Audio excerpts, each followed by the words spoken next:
जय हिंद दोस्तों। ध्यान दीजिएगा, कल मैंने आप लोगों को मेंस के 2 क्वेश्चन होमवर्क के तौर पर दिया था। आप में से बहुत सारे दोस्तों ने उन क्वेश्चंस की या तो ब्रेनस्टॉर्मिंग की होगी या फिर स्ट्रक्चरिंग किया होगा, और जो बहुत सीरियस एस्पिरेंट्स होंगे उन्होंने इसकी प्रॉपर आंसर राइटिंग भी की होगी। आज की जो हमारी ये क्लास है, इस क्लास के अंतर्गत हम लोग उन दोनों क्वेश्चन के संदर्भ में एक बेसिक स्ट्रक्चरिंग को समझने का प्रयास करेंगे, प्लस क्या सोर्स फॉलो करना है, कैसे चीजों को पढ़ना है, इस बात का भी एक ब्रीफ यहाँ पर हम लोग डिस्कशन करने वाला है। ठीक है, तो चलिए स्टार्ट करते हैं। जो हमारा पहला क्वेश्चन था, क्वेश्चन की अगर हम डिमांड को समझने का प्रयास करें तो क्वेश्चन आपसे यहाँ पर कह रहा है कि मध्यकालीन भारतीय मंदिर की जो मूर्तिकला है, मिडीवियल इंडियन टेम्पल के जो स्कल्पचर्स हैं, उसके संदर्भ में स्टेटमेंट है। स्टेटमेंट यहां पर आपसे कह रहा है कि ये मूर्तिकला उन दिनों के सामाजिक जीवन को रिप्रेजेंट करती है। ध्यान दीजिएगा, ये एक स्टेटमेंट आपको दिया गया है और आपसे यहां पर कहा जा रहा है कि आप इस स्टेटमेंट को क्या करिए, स्पष्ट करें।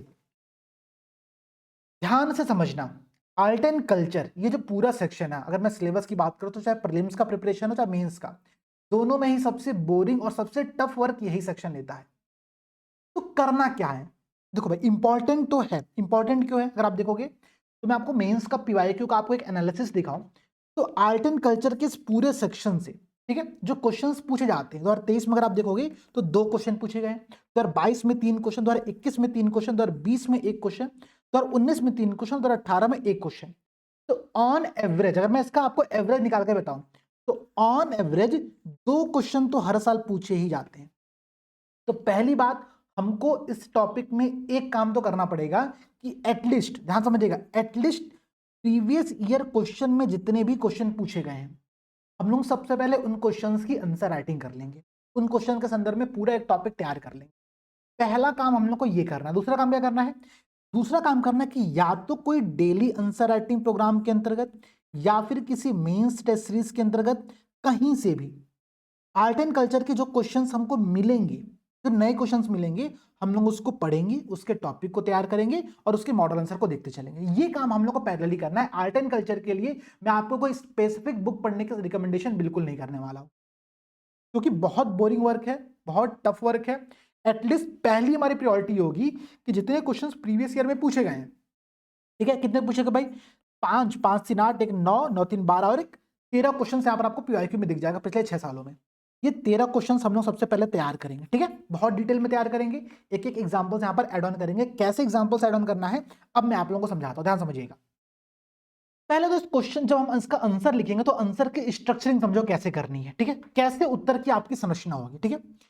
125 शब्द का प्रश्न है, ये तो हमको समझ में आ रहा है भाई, ठीक है, कि 125 वर्ड्स में हमको अपनी ये बातें एक्सप्लेन कर देनी है। अब करना क्या है, हम स्टार्ट करेंगे इंट्रोडक्शन से, भूमिका से। भूमिका जो हमारा होगा मैक्सिमम 20 शब्दों का होगा, और भूमिका में हमको बताना है क्या, तो बताना ये है कि भारतीय मंदिर मूर्तिकला का एक संक्षिप्त परिचय देना है, एक शॉर्ट इंट्रोडक्शन देना है। कैसे इंट्रोडक्शन दे सकते हैं, इंट्रोडक्शन में कौन कौन से पॉइंट शामिल हो सकते हैं, तो ये बात समझने का प्रयास करिएगा आप लोग, ठीक है। मैं बहुत सिंपल आप लोगों को समझा रहा हूँ। सबसे पहले ये समझो कि क्वेश्चन की डिमांड है मध्यकालीन पीरियड की बात कर रहा है। मध्यकालीन पीरियड मतलब क्या, मध्यकालीन पीरियड मतलब कि जब आपकी गुप्ता डायनेस्टी समाप्त हो रही है लगभग लगभग, अर्थात वो आपका 6th सेंचुरी है, ठीक है, और जब मुगल डायनेस्टी स्टार्ट हो रही है उससे पहले तक का पीरियड, मतलब लगभग लगभग 16th सेंचुरी तक का, इस पूरे ड्यूरेशन को, इस पूरे काल को हिस्ट्री में हम लोग मध्यकालीन काल मानते हैं, ठीक है। इस ड्यूरेशन में अगर मैं आपको बताऊं तो कौन कौन से भारतीय मंदिर का निर्माण हुआ था, एक समझने का प्रयास करना, ठीक है। जैसे कि अगर हम देखें भाई तो उड़ीसा में आप देखो तो वहां पर कोणार्क सूर्य मंदिर बन रहा था उस टाइम पे 13th सेंचुरी के अराउंड में, ठीक है। पुरी में जो टेम्पल मंदिर, पुरी का जो टेम्पल है वो आप ध्यान रखिएगा, लिंगराज मंदिर उसी ड्यूरेशन में बना है। इसके अलावा अगर आप देखोगे तो तमिलनाडु में भी आपको बहुत सारे मंदिर देखने को मिलेंगे इस टाइम पर। मध्य प्रदेश में आपको खजुराहो का मंदिर देखने को मिलेगा, कंदरिया महादेव का मंदिर देखने को मिलेगा। कर्नाटक में आपको बादामी और विरूपाक्ष मंदिर देखने को मिलेंगे। तो ये सब क्या है, ये सब आपके मध्यकालीन भारतीय मंदिर के एग्जाम्पल्स हैं। तो हम एक काम तो ये कर सकते हैं अपने इंट्रोडक्शन में कि हम इसी बात का परिचय दे दें कि भाई मध्यकालीन भारतीय मंदिर से हमारा तात्पर्य क्या है, किस टाइम पीरियड की हम बात करें, हम एक वो कालावधि बता देंगे और कुछ एग्जाम्पल ऐड कर देंगे, तो हमारा इंट्रोडक्शन यहां पर हो जाएगा। सबसे सिंपल और सबसे ईजी जो इंट्रोडक्शन लिखने का तरीका है वो ये है। आगे क्या हम लोग कर सकते हैं, मेन बॉडी में हम लोग को समझाना कि ये जो पूरी मूर्ति कला थी उस टाइम की, वो किस प्रकार से सोशल लाइफ को रिप्रेजेंट कर रही थी। तो आपको जो सोशल लाइफ में जितने भी डायमेंशंस होते हैं, जैसे कि अब महिलाओं की भूमिका क्या है, यहाँ पर जो सामाजिक वर्ग है उसमें किस प्रकार से डिस्क्रिमिनेशन है, किस प्रकार से वर्ग भेद है, कौन अमीर है कौन गरीब है, कैसे पता चल रहा है। ठीक है, तो हो सकता हो कि वहां पर अगर राजा का तस्वीर बना होगा तो राजा बहुत सारे गहनों को पहन करके बैठा होगा, बहुत सारे उसके ऊपर जेवर होंगे, बहुत सारे उसके ऊपर। ठीक है, तो आप इस बात से एक आकलन कर सकते हो। तो क्या मूर्तिकला में सारी बातें दिख रही हैं? क्या मूर्तिकला में सामाजिक व्यवसाय जो उस टाइम का जो ऑक्यूपेशन था, क्या वो रिप्रेजेंट हो रहा है? तो उन्हीं सारे पॉइंट्स को हम लोग को मेंशन कर रहा है। प्लस अपने तर्कों को पुष्ट करने के लिए आपको इसमें एग्जांपल्स ऐड करने पड़ेंगे। अच्छा देखो, एक बात समझना, इसका जो मॉडल आंसर है मैं आप लोगों को हिंदी और इंग्लिश दोनों में शेयर कर दूंगा, तो निश्चित तौर पे आप लोग उसको डाउनलोड कर लेना टेलीग्राम से और एक बार रीड कर लेना। अभी आप लोग स्ट्रक्चरिंग पर फोकस करो कि करना क्या है। आपसे कहा गया है स्पष्ट करें, तो केवल हम थ्योरी लिख करके नहीं आएंगे कि हाँ उस समय की जो मूर्तिकला थी वो महिलाओं को इस प्रकार से रिप्रेजेंट करते, नहीं, आपको एग्जाम्पल्स एड ऑन करने पड़ेंगे। ठीक है, ये बात क्लियर समझ में आ रही है? अंत में हम क्या करेंगे, हम अंत में हम एक कंक्लूजन देंगे। कंक्लूजन में ये बताएंगे कि मध्यकालीन भारतीय समाज का उल्लेख करते हुए एक प्रासंगिक निष्कर्ष, जैसे कि इसमें लोगों के जीवन और अनुभवों पर एक अनूठा परिप्रेक्ष्य प्रस्तुत किया गया हो। आपको कुछ नहीं समझ में आ रहा तो आप ये बता दो कि भाई उस समय की जो मूर्तिकला थी वो आज हमको उस समय का इतिहास और हमारी मानव सभ्यता को समझने में बहुत हेल्प करती है। यही कारण है कि भारत सरकार और यूनेस्को जैसे संगठन इन मूर्तिकलाओं के संरक्षण के लिए बहुत सारे प्रयास करते हैं। हमारे पास एक विकल्प तो है ही है कि हम अपने विरासत संरक्षण के लिए लगातार प्रयास कर रहे हैं, तो कभी भी आर्ट एंड कल्चर का आपके सामने क्वेश्चन आए तो आप ये पॉइंट तो ऐड कर ही सकते हो। बात क्लियर है? तो निष्कर्ष आपके पास एक बहुत इफेक्टिव और बहुत अच्छा निष्कर्ष लिखने का आपके पास विकल्प है। अब समझो हम लोग कैसे स्टार्ट करेंगे। इंट्रोडक्शन क्या लिखा जा सकता है, समझने का प्रयास करिएगा। मैं आपको इंट्रोडक्शन पढ़ करके बता रहा हूं ताकि आपको समझ में आए कि हाँ इंट्रोडक्शन कैसे लिखा जाता है। मध्यकालीन भारतीय मंदिर की मूर्तियां ऐतिहासिक और सांस्कृतिक जानकारी का एक समृद्ध स्रोत है। ठीक है, सही बात है। अब अगर ये प्रश्न इससे पहले टाइम पीरियड के भी मूर्तिकला पर आए तो भी आप ये स्टेटमेंट तो मेंशन कर ही सकते हो ना। अगर ये प्रश्न साहित्य के संदर्भ में है तब भी तो आप ये स्टेटमेंट तो मेंशन कर ही सकते हो ना कि ये उस समय की ऐतिहासिक और सांस्कृतिक जानकारी का एक समृद्ध स्रोत है। तो हम ऐसे स्टेटमेंट जो कैची स्टेटमेंट्स होते हैं ना उसको हम लोग पिक करते हैं और याद करने का प्रयास करिए, याद रखने का प्रयास करिए, ताकि आपसे जब प्रश्न को चेंज करके भी पूछा जाए तो आप इस स्टेटमेंट के बेस पर एक नया स्टेटमेंट वहां पर फ्रेम कर पाए। ठीक है, क्या करा आगे कि जो उस काल के सामाजिक जीवन, धार्मिक प्रथाओं, लोगों की दैनिक गतिविधियों के बारे में जानकारी प्रदान करती है। इन मंदिरों की मूर्तियों और शिल्पों के माध्यम से उस समय के समाज की जीवन शैली, परंपराएं, पेशे, नृत्य, संगीत और सामाजिक व्यवस्था को स्पष्ट रूप से समझा सकता है।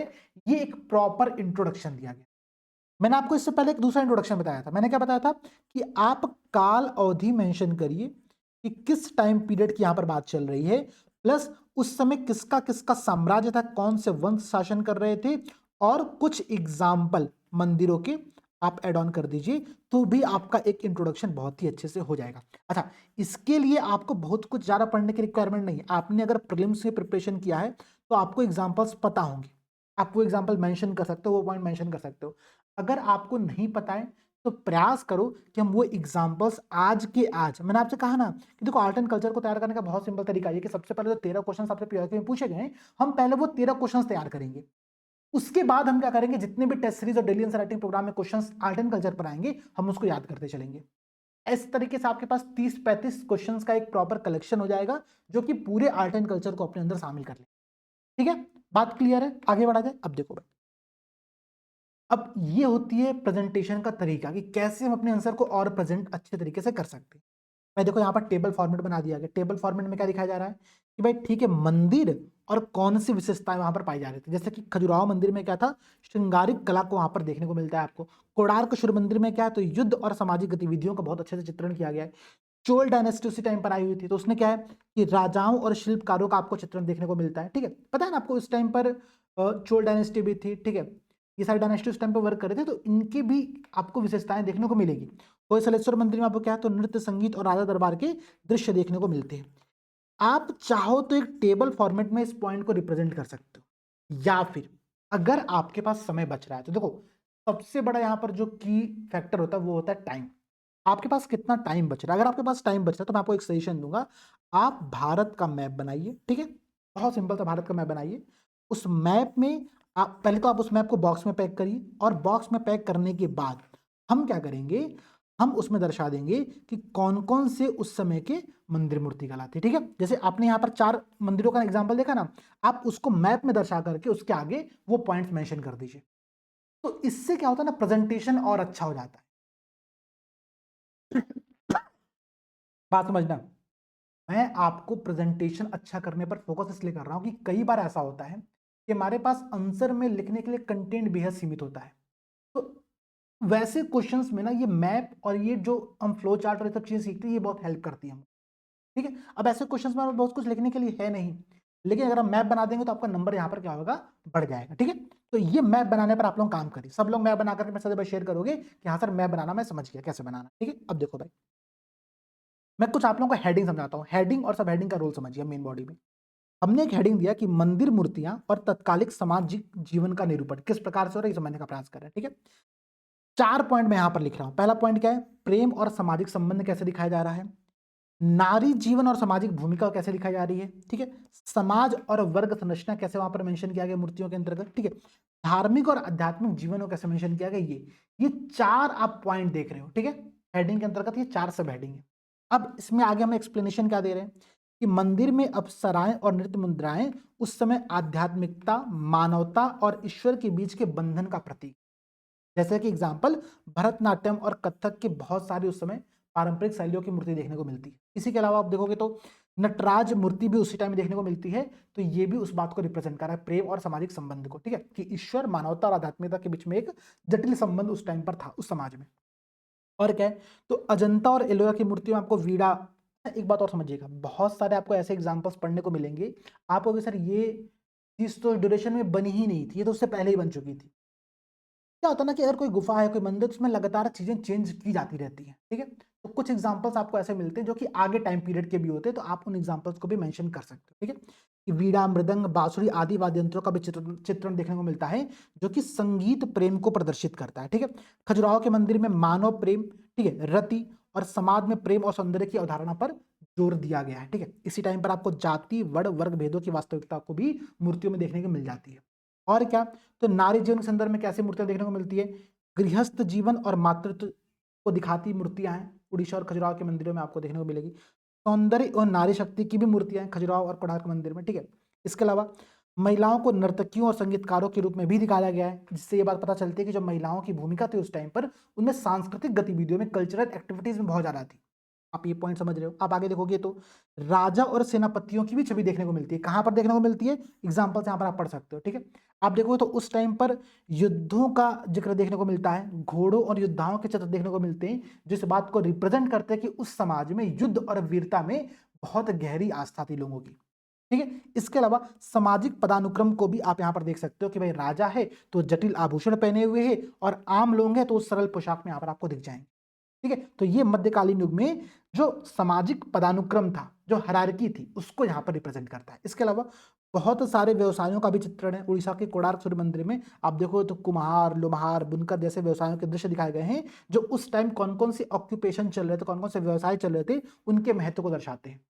और क्या है, तो कई मंदिरों में आपको भगवान की मूर्तियां देखने को मिलेंगी, पौराणिक कथाओं का रिप्रेजेंटेशन देखने को मिलेगा। ये इस बात को समझाता कि उस टाइम पर क्या था, ये सब चीजें भी चल रही थी। प्लस इसके साथ साथ वो ड्यूरेशन जो पूरा है, वो सामाजिक सुधार और धार्मिक सुधारों का ड्यूरेशन है।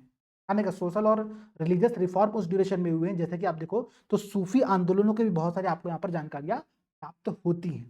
ठीक है, आगे समझिए, धार्मिक समन्वय को भी ये दर्शाता है। कुछ गुफाओं में आपको ऐसा देखने को मिलेगा जो कि हिंदू और बौद्ध दोनों विषयों को प्रदर्शित करते हैं। ठीक है, तो ऐसे कुछ आपको मेन बॉडी में पॉइंट्स एग्जाम्पल के साथ शामिल करना है। ठीक है, इसके बाद हमको क्या करना है, ध्यान समझिएगा, हमको एक कंक्लूजन देना। कंक्लूजन बहुत इफेक्टिव होगा। मैंने आपको जो स्टार्टिंग में कंक्लूजन बताया था ना, आप अगर वैसे कंक्लूजन मेंशन करते हो तो भी बहुत शानदार है। ठीक है, क्या कंक्लूजन भाई, भाई इन मूर्तिकलाओं की भूमिका वर्तमान में उस समय के इतिहास को समझने और मानव सभ्यता के विकास को समझने में बहुत मदद करती है।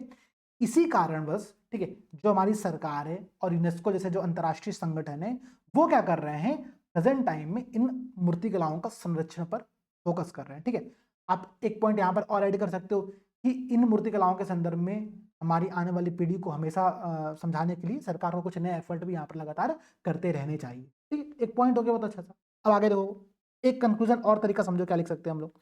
एक लिख सकते हैं कि मध्यकालीन भारतीय मंदिरों की मूर्तिकला केवल धार्मिक प्रतीकों तक सीमित नहीं थी, बल्कि यह समाज के प्रत्येक पहलू को प्रतिबिंबित करती थी। इन मूर्तियों में तत्कालीन समाज के सांस्कृतिक, सामाजिक, आर्थिक और धार्मिक विशेषताओं का समावेश मिलता है। इस प्रकार ये कहा जा सकता है कि मंदिर मूर्तियां इतिहास के जीवंत दस्तावेज हैं, जो तत्कालीन भारत के सामाजिक ताने बाने को समझने में एक महत्वपूर्ण स्रोत है। बहुत अच्छा कंक्लूजन है, दोनों कंक्लूजन बहुत बेस्ट है। ठीक है, आप किसी भी प्रकार के कंक्लूजन को यहाँ पर यूज कर सकते हो। प्लस सबसे इंपॉर्टेंट चीज है प्रेजेंटेशन आंसर का। आप देखो यहाँ पर हेडिंग, सब हेडिंग, पॉइंट्स करके एग्जांपल के साथ चीजों को मेंशन किया गया है। प्लस अगर इसी में कोई स्टूडेंट, ठीक है, एक मैप बना करके इस वाले पॉइंट को यहाँ पर जो टेबल फॉर्मेट में दिख रहा है आप लोगों को, अगर मैप बना करके दिखा देगा तो उसको यहाँ पर और अच्छे नंबर मिलेंगे। ठीक है, तो ये आप लोगों को एक आंसर राइटिंग का स्ट्रक्चर होता है, ये आप लोगों को करना रहता है। ठीक है, अगला क्वेश्चन क्या था, ध्यान समझिएगा। पहला क्वेश्चन समझ गए ना आप लोग? आई होप कि आप लोग समझ गए होंगे, परेशान मत होना, इतना ही समझना भी है। ठीक है, सेकंड क्वेश्चन बहुत शॉर्ट में हम लोग देखेंगे। सेकंड क्वेश्चन यहाँ पर क्या कह रहा है कि उपराष्ट्रपति की शक्तियां भारत के राष्ट्रपति से किस प्रकार से भिन्न है, ये समझाना है। ठीक है, अब हम स्टार्ट करते हैं अपना आंसर। इंट्रोडक्शन में क्या है कि भारत में उपराष्ट्रपति और राष्ट्रपति दोनों ही महत्वपूर्ण संवैधानिक पद हैं, लेकिन उनकी शक्तियां और भूमिकाएं भिन्न हैं। जहां राष्ट्रपति राष्ट्र का संवैधानिक प्रमुख होता है, वहीं उपराष्ट्रपति मुख्यतः राज्यसभा के सभापति के रूप में कार्य करता है। इसकी भूमिका तो मुख्यतः यही है, जब राष्ट्रपति नहीं रहेगा तब तो उपराष्ट्रपति की भूमिका जाएगी राष्ट्रपति के तौर पर, सामान्य तौर पर तो यही है। तो एक बहुत अच्छा इंट्रोडक्शन आप यहां से ये भी स्टार्ट कर सकते हैं। कोई अगर व्यक्ति आर्टिकल मेंशन करते हुए राष्ट्रपति की शक्तियां किस आर्टिकल से किस आर्टिकल में है और वाइस प्रेसिडेंट की शक्तियां किस आर्टिकल से किस आर्टिकल में, अगर वो मेंशन कर देगा तो और भी अच्छी बात यहाँ। ठीक है, लेकिन एक हमने जनरल इंट्रोडक्शन यहाँ पर दे दिया। अब शक्तियों की तुलना की जाए तो अब शक्तियों की तुलना कैसे हो रही है? कार्यपालिका की शक्तियों की तुलना हो रही है, विधायिका मतलब कार्यकारी जो शक्तियां हैं वो, विधायी शक्तियां जो वो, और न्यायिक शक्तियां वो, तीनों प्रकार की शक्तियों की यहाँ पर तुलना कर दिया गया। आगे आप देखो तो इमरजेंसी पावर्स क्या क्या है किसके पास, उसको भी तुलना किया गया है। पदावधि जो टेन्योर पीरियड है, जो उत्तराधिकार है, ठीक है, उसके बारे में भी यहाँ पर बात किया गया है। ठीक है, ये सारे पॉइंट्स आप इस प्रकार से मेंशन कर सकते हो। इसमें मैं आप लोगों को पहले भी सेशन दे चुका हूं, अगर आप चाहो तो आप टेबल फॉर्मेट बना करके एक तरफ आप प्रेसिडेंट और दूसरी तरफ आप वाइस प्रेसिडेंट को लिख करके कुछ कुछ पॉइंट यहाँ पर टेबल फॉर्मेट में भी दिखा सकते हो, मतलब पूरा मेन बॉडी को आप टेबल फॉर्मेट में भी रिप्रेजेंट कर सकते हो। इससे भी बहुत अच्छा प्रेजेंटेशन दिखता है।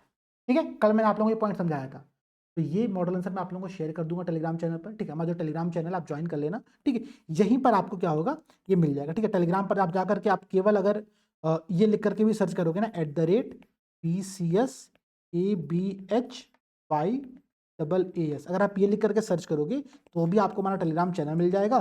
वहां पर जाकर के आप इसकी PDF हिंदी और इंग्लिश में डाउनलोड कर सकते हो। प्लस एक बात और ध्यान ध्यान समझिएगा आप लोग, जो हमारा डेली आंसर राइटिंग प्रोग्राम है वो ऑलरेडी स्टार्ट हो चुका है। ठीक है, ये जो क्वेश्चन आपने आज देखा ये डे 1 उसी का क्वेश्चन था। आपने मॉडल आंसर यहाँ पर देखा, बहुत ही स्ट्रक्चर्ड मॉडल आंसर है। ठीक है, कॉपी वेरिएशन बहुत शानदार हो रही है।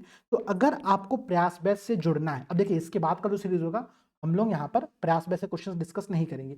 हम लोग यहाँ पर क्या करेंगे, अब यूट्यूब पर जो आपकी क्लास चलेगी तो मैंने आपसे एक 15 पॉलिसी का आपसे एक चैलेंज स्टार्ट किया था। ठीक है, जिसमें से 9 पॉलिसी ऑलरेडी कवर हो चुकी है। ठीक है, तो आने वाली 6 क्लासेस में हम लोग क्या करेंगे, जो बचे हुए 6 पॉलिसी हैं उसको यहाँ पर कंप्लीट करने पर फोकस करेंगे। ठीक है, बाकी प्रयास में डेली आंसर राइटिंग चलता रहेगा, आप लोग वहां पर जुड़िए, डेली आंसर राइटिंग करिए, मॉडल आंसर देखिए, कॉपी वैल्यूएशन अपना देखते चलिए। ठीक है, मिलते हैं आप लोगों से अगली क्लास में। सभी दोस्तों को जय हिंद। इसके अलावा अगर कोई भी आप लोगों को डाउट हो आंसर राइटिंग में, आप लोग मुझसे बेझिझक कांटेक्ट कर सकते हो। आप व्हाट्सएप पर संपर्क करोगे तो हमारी बात आप लोगों से हो जाएगी। ठीक है, चलिए जय हिंद दोस्तों।